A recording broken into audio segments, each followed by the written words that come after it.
Rent free accommodation, यानी इसको हम लोग कहते हैं परक्यूजिट।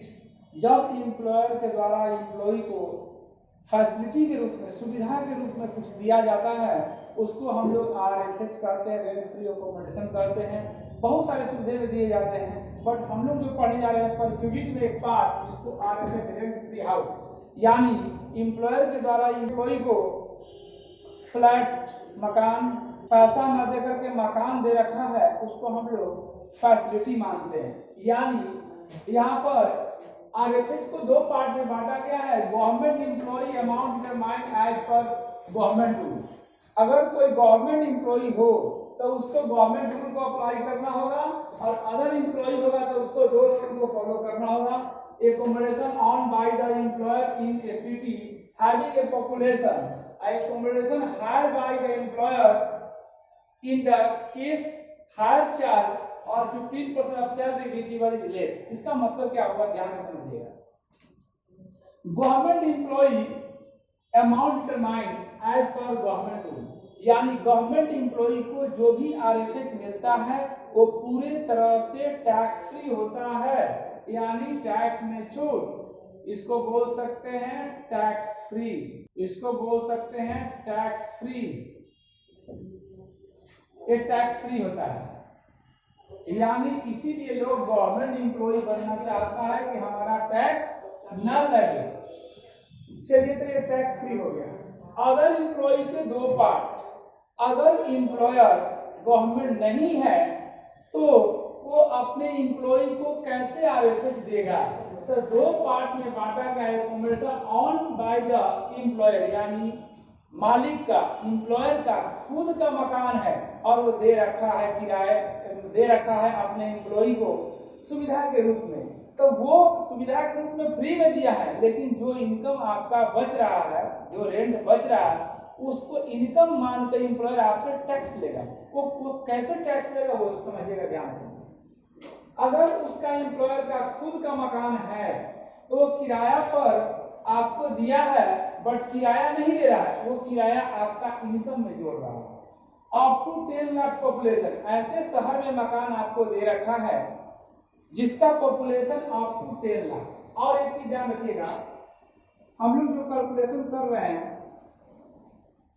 वो अनफर्निश्ड हाउस का कर रहे हैं। अनफर्निश्ड हाउस का मतलब क्या होता है? अनफर्निश्ड हाउस मतलब घर मिला हुआ है लेकिन उसमें कोई भी फर्नीचर नहीं है, कोई फ्रिज, रेफ्रिजरेटर, पलंग, सोफा, टेबल कुछ भी नहीं है, उसको बोलते हैं अनफर्निश्ड हाउस। और जिसमें ये सारे फैसिलिटी दिया हुआ है उसको हम लोग फर्निश्ड हाउस बोलते हैं।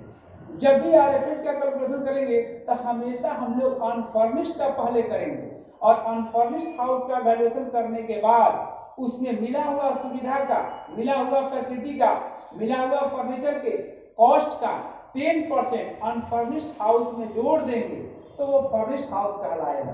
क्योंकि जब भी आपको क्वेश्चन में पूछा जाएगा तो उसमें लिखा रहेगा कि mister x receive furnished house, तो मतलब अनफर्निश्ड हाउस का वैल्यूएशन करेंगे, और जो उनको मिला है सुविधा फर्नीचर का, उसका सारे का कॉस्ट का जोड़ के उसका 10% निकाल करके अनफर्निश्ड हाउस में प्लस कर देंगे तो वो निकल जाएगा फर्निश्ड हाउस। अनफर्निश्ड सबसे मेहनत है निकालने में, फर्निश करना बहुत आसान है क्योंकि घर बनाना मुश्किल है, उसमें फर्नीचर लगाना आसान है। तो आइए, accommodation owned by the employer in a city having a population, यानी अगर एम्प्लॉयर का खुद का मकान है तो वो पॉपुलेशन के आधार पर आपको इनकम मानेगा। यानी वैसे जगह पर घर दे रखा है जिसका पॉपुलेशन 10 लाख तक है तो आपका सैलरी का 7.5% तक माना जाएगा अनफर्निश्ड हाउस का rent. Accommodation owned by the employer in having a city population exceeding the 10 lakh population, 10 lakh से population उस शहर पे ज्यादा है लेकिन 25 लाख से कम है तो उसका सैलरी का 10% लिया जाएगा। तीसरा कंडीशन, 25 लाख से पॉपुलेशन जहां ज्यादा हो वहां पर उसका सैलरी का 15% RFH अनफर्निश्ड हाउस माना जाएगा।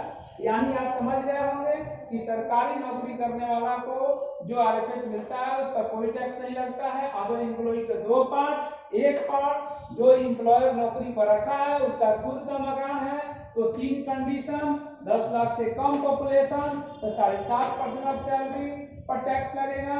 यदि 10 लाख से 25 लाख तक पॉपुलेशन है तो 10% ऑफ सैलरी आपका अनफर्निश्ड हाउस होगा, और 25 लाख से ज्यादा पॉपुलेशन वाला शहर होगा तो वहां पर 15% ऑफ सैलरी अनफर्निश्ड हाउस का वैल्यू माना जाएगा।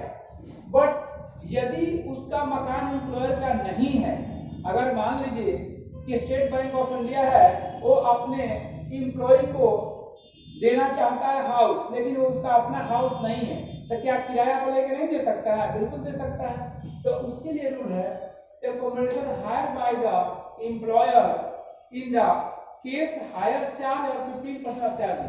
मान लीजिए मेरा मकान नहीं है, हम किराया पर ले लिए हैं कहीं से मकान, तो किराया दे रहे होंगे तो उसको बोलते हैं हायर चार्ज। क्या बोलते हैं? Higher charge. जिस अमाउंट से हमने मकान को ले रखा है उसको बोलते हैं हायर चार्ज। तो हायर चार्ज और 15% ऑफ सैलरी, यानी जो सैलरी का 15% यहाँ निकालते वही 15%, विच एवर इज लेस, जो दोनों में से कम होगा उसी को हम लोग क्या मानेंगे?